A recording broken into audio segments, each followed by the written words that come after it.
जितना ये मुल्क तुम्हारा है उतना ये मुल्क हमारा है। माशाअल्लाह, फिर से आपके दरमियान हाजिर हो गया हूँ, लेकिन बस भाई वक्त से पहले थोड़ा सा काम होता है तो फिर दिक्कत होती है, आप ही को होगी। मैं काफ़ी देर से सोच रहा हूँ ये कि खैरवा गांव में एक साथ इतने सारे लोग इलेक्शन में कैसे खड़े हो गए। आप लोग इलेक्शन में खड़े हैं, अगर इलेक्शन में खड़े नहीं है तो प्लीज बैठ जाए, अगर खड़े नहीं है तो, लेकिन अगर खड़े हैं तो फिर इलेक्शन वालों को बैठाना बड़ा मुश्किल काम होता है। तो आप प्लीज बैठ जाएं, अगर बैठ जाएंगे तो बड़ा अच्छा होगा। इसके बाद हजरत सदर मोहतरम साहब आएंगे और दुआ फरमाएंगे। अभी मैं इससे पहले जब पढ़ रहा था तो उसमें एक लफ्ज मैंने कहा था कि आप इतना अच्छा सुन रहे हैं कि गुर्दा फेफड़ा कलेजी सब आपको निकाल के दे दूं।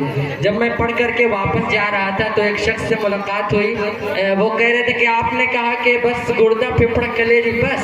मैंने कहा क्या आप किडनी वगैरह भी आप लेना चाहते हैं क्या?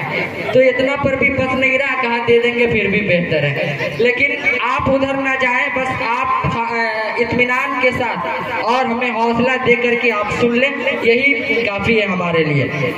आइए मैं 4 मिसरा हाजिर करता हूं और आपको देखना चाहता हूं कि आप अभी तक बेदार हैं या सिर्फ बस बैठे हुए हैं। अभी सोशल मीडिया पर कुछ दिन पहले और अभी भी एक बहुत बड़ा ट्रेंड चला हुआ था, किसी बाबा साहब का चला था ना, मैं नाम नहीं बताऊंगा नहीं तो आप जान जाएंगे, बागेश्वर बाबा के बारे में कह रहा हूं मैं।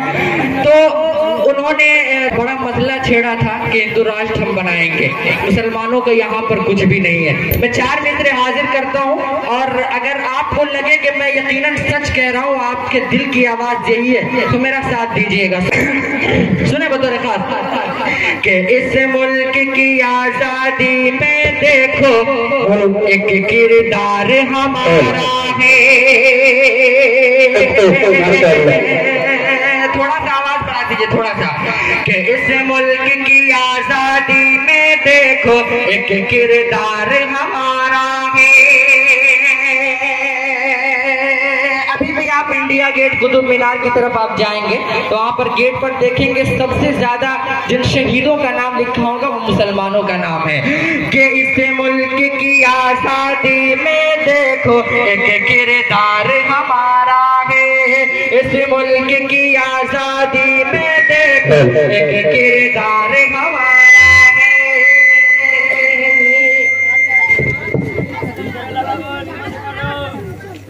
कि इस मुल्क की आजादी में देखो एक किरदार हमारा है। इस मुल्क की आजादी में देखो एक किरदार हमारा है। वो कहते हैं कि सिर्फ और सिर्फ ये तो मुल्क हमारा है। वो कहते हैं कि सिर्फ और सिर्फ ये तो मुल्क हमारा है। यह लाल किला ये ताजमहल, यह लाल किला ये ताजमहल, यह लाल किला ये ताजमहल हंस हंस के गवाही देते हैं।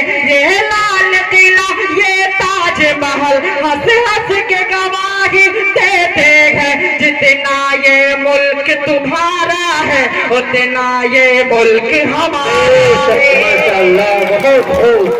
माशाअल्लाह, आपने शेर की हिफाजत कर ली, लेकिन तालियां नहीं, आप सुभान अल्लाह कहें, समझ रहे हैं ना? बहुत अच्छा सुन रहे हैं कि जितना जितना जितना ये मुल्क तुम्हारा है उतना ये मुल्क हमारा है। यह लाल किला ये ताजमहल, यह लाल किला ये ताजमहल हंस हंस के गवाही देते हैं। जितना ये मुल्क तुम्हारा है उतना ये मुल्क हमारा है। जितना ये मुल्क तुम्हारा है उतना ये मुल्क हमारा है। मैं मैं शुरू से प्रोग्राम सुन रहा हूँ और देख रहा हूँ कि जितनी भी बच्चियां आ रही हैं यहाँ पढ़ने, किसी अब्बू की तरफ से 500 का इनाम, अम्मी की तरफ से 150 का इनाम, दादा की तरफ से 1000 का इनाम आ रहा है। माशाल्लाह, दादा की तरफ से 1000 का इनाम आ रहा है। मैं एक जगह इसी प्रोग्राम में था तो सारी बच्चियां आ रही थी, मदरसे के बच्चे आ रहे थे, पढ़ रहे थे, अब्बू दादा नाना का सिलसिला जारी था। लेकिन कोई बाहर का शायर, कोई बाहर का जो है नाजिम आकर के कुछ पढ़ रहा था, उनको कुछ नहीं नवाजा जा रहा था।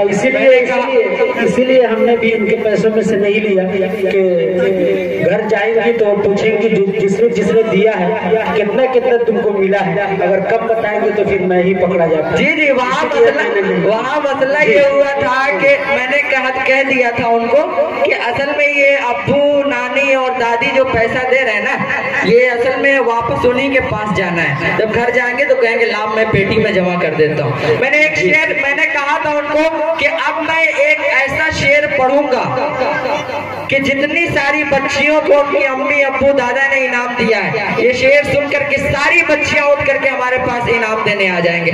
लेकिन मैं यहाँ भी नहीं पढ़ूंगा, नहीं तो ये लोग कहेंगे कि हमारा हक इन्होंने मार लिया। फिर आइए मैं 4 मिसरा तालीम और इल्म के हवाले से पेश करता हूँ, मुआयदा करेंगे कि इल्म की रोशनी साथ लेकर चलो।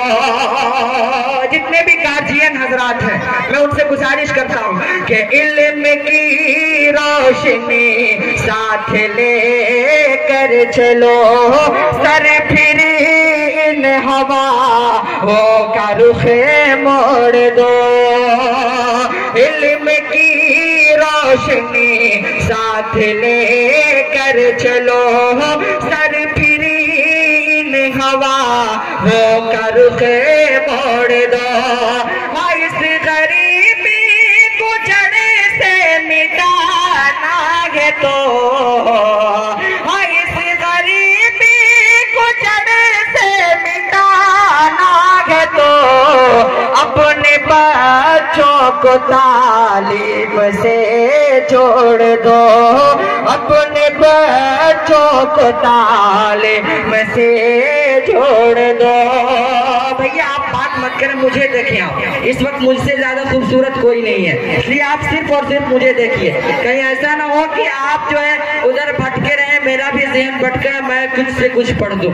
एक मर्तबा के एक शायर साहब थे, एक मिसरा बनाए थे और शेर उन्होंने लिखा था और कागज पे लिख करके जेब में रख करके आए थे किसी मुशायरा पढ़ने के लिए। जब उन्होंने सीढ़ी पर पहला कदम रखा तो उन्होंने कहा कि जलेगी आग तो होगा परवानों का खून, जलेगी आग तो परवानों का होगा खून। और दूसरा मिसले के लिए जेब में हाथ डाल रहे हैं तो वो कागज गायब था। फिर कहते हैं कि जलेगी आग तो होगा परवानों का खून, इस जेब में हाथ डाल रहे उसमें भी कागज नहीं था। फिर कहते हैं जलेगी आग तो होगा परवानों का खून, ऊपर वाले जेब में हाथ डालते हैं, समझ गए कि कागज मैं घर पे भूल करके ही आ गया हूँ और दूसरा मिसरा याद नहीं है। फिर कहते हैं कि जलेगी आग तो होगा परवानों का खून, इन्ना लिल्लाहि व इन्ना इलैहि राजिऊन। तो कहीं ऐसा ना हो कि हमारे साथ भी यही मामला हो जाए।